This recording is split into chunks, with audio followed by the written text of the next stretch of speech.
Hello, everybody, and welcome back to Fourth and Feast, where we go over the latest in sports and media content while cooking up some meals for y'all. Today, I am making a childhood struggle meal. Whenever we weren't, super fortunate, this is kind of something that we would always whip up as a family, and it is pretty good in my opinion, even though it may not be super healthy.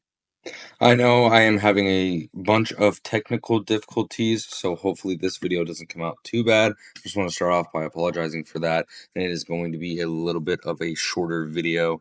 With it being the end of the season, there's not a whole lot of interesting games. The main one being, which I'm going to talk on basically this whole video, is going to be the Vikings at the Detroit Lions. Is going to end up having a lot of playoff implications, along with a couple of other matchups. But this one more in particular, mainly starting it off with the Vikings offense. They've looked absolutely electric recently. Even last week, they really blew it up against the Packers, which is a huge divisional game to win. And it really came down to the wire, as it seems like a lot of these games have recently for the Vikings, and they just keep on finding a way to win. They're both 14-2. The last time that these two teams matched up, we did see the Detroit Lions being super aggressive, going for it on 4th and 2, and whenever it was already a gimme field goal, and it ended up making them win that game.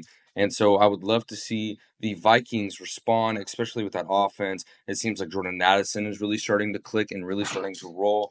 And then on top of that, you got Jay Jettas, the best receiver in the NFL. And then you can never forget about Sam Darnold having an amazing comeback season and just playing his ass off as of recently. And going over to the defensive side for the Vikings, that's some people that you can never forget about, as I believe that is the X factor for them. And with how incredibly healthy they've been able to stay through this whole entire season compared to a lot of other NFL teams, such as the Detroit Lions, I think that will be the X factor for them. Their defense has been absolutely electric, and I think that they have so many guys on that defensive side of the ball that is a DPOY candidate, especially with how weak all these players are going into the season.